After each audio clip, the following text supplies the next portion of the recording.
Every century, the medium of commerce has evolved alongside the evolution of man. From bartering in the Stone Era to cowrie shells, gold, coins, paper currency, and now digital currency. Welcome to Abonvi. In today's video, we'll talk in detail about what Bitcoin is and how to get it. So stick to the video, keep watching, and let's dive in.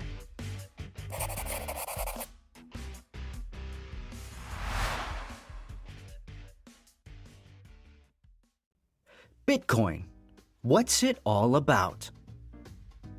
Bitcoin is a decentralized digital currency that can be bought, sold, and traded without a middleman, like a bank. Satoshi Nakamoto, who came up with the idea for Bitcoin, first talked about the need for an electronic payment system based on cryptographic proof instead of trust.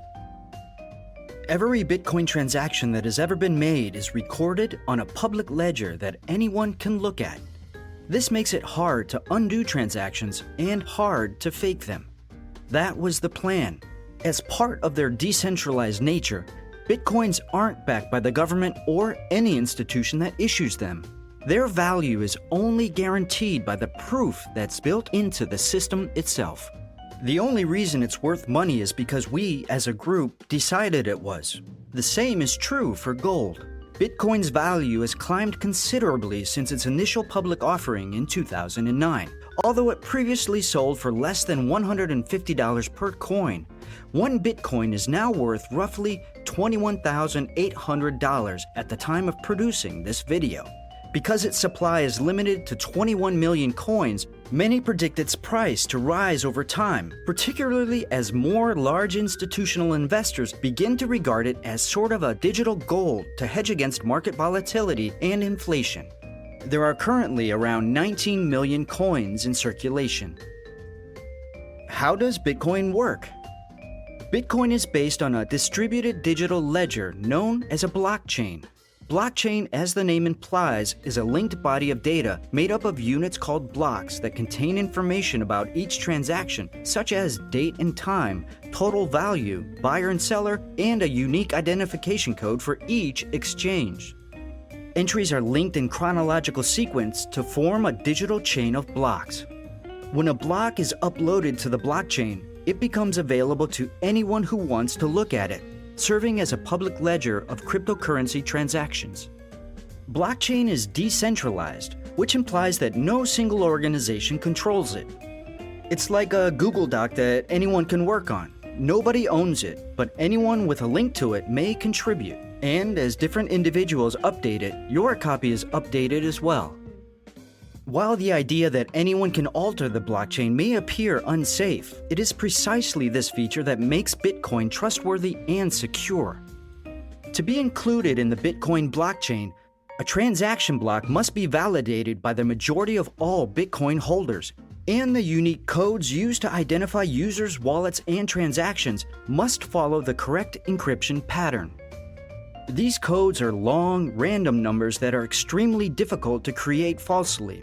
The level of statistical unpredictability in blockchain verification codes, which are required for every transaction, dramatically minimizes the likelihood that anyone may commit fraud using Bitcoin. How do you mine Bitcoins? Adding new transactions to the Bitcoin blockchain is what Bitcoin mining is. It's hard work. Proof of work is used by people who want to mine Bitcoin. They use computers to race to solve math puzzles that verify transactions.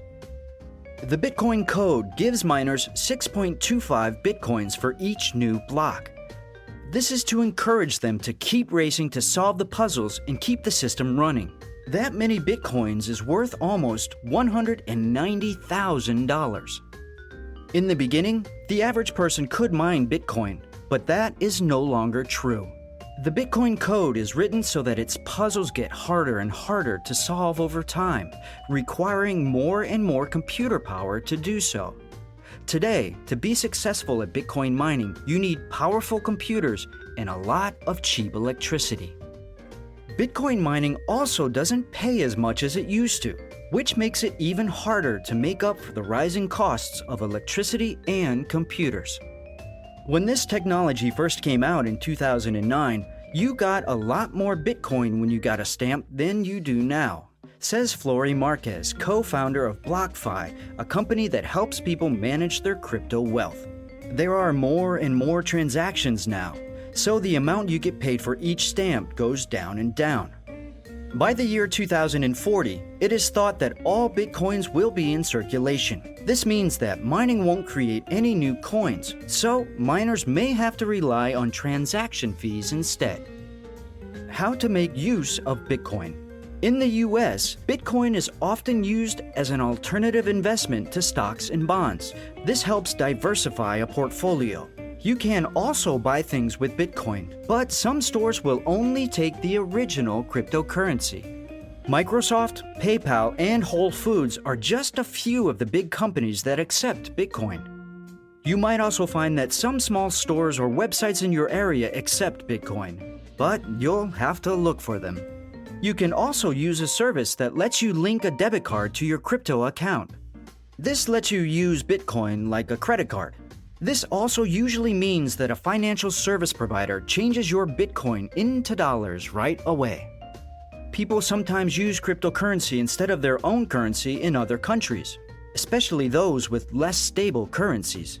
Bitcoin gives people a way to store value without having to rely on a government-backed currency. It gives people the chance to prepare for the worst. You can already see that Bitcoin is gaining a lot of popularity in places like Venezuela, Argentina, and Zimbabwe, which have a lot of debt. When you use Bitcoin as money and not as an investment in the US, there are some tax implications you need to be aware of. How to buy Bitcoin. Cryptocurrency exchanges are where most people buy Bitcoin. You can buy, sell, and hold cryptocurrency on an exchange. Setting up an account is similar to opening a brokerage account. You need to prove who you are and give a source of money, like a bank account or debit card, to get started. Coinbase, Kraken, and Gemini are all big exchanges. You can also use an online broker like Robinhood to buy Bitcoin. No matter where you buy Bitcoin, you will need a Bitcoin wallet to keep it in. You could call this a hot wallet or a cold wallet. A hot wallet, which is also known as an online wallet, is kept in the cloud by an exchange or a service provider. Exodus, Electrum, and Mycelium are some of the companies that offer online wallets. A cold wallet, also called a mobile wallet, is a device that is not connected to the internet and is used to store Bitcoin. Trezor and Ledger are two examples of mobile wallets. A few things you should know before buying Bitcoin. Even though Bitcoin is expensive, you can buy small amounts of it from some sellers. You'll also need to watch out for fees. These are usually small percentages of the amount you're sending or receiving, but they can add up on small purchases. Lastly, you can't buy Bitcoin instantly like you can buy a lot of other stocks. Miners have to verify Bitcoin transactions, so it could take at least 10 to 20 minutes for your Bitcoin purchase to show up in your account. Should you buy Bitcoin? Many financial advisors encourage their clients' desire to purchase cryptocurrencies, but they do not advocate it unless the client expresses an interest. Our biggest concern is if someone wants to invest in cryptocurrency and the investment they choose doesn't perform well, and then they can't send their kids to college, says Ian Harvey, a certified financial planner, CFP, in New York City. Then the danger wasn't worth it.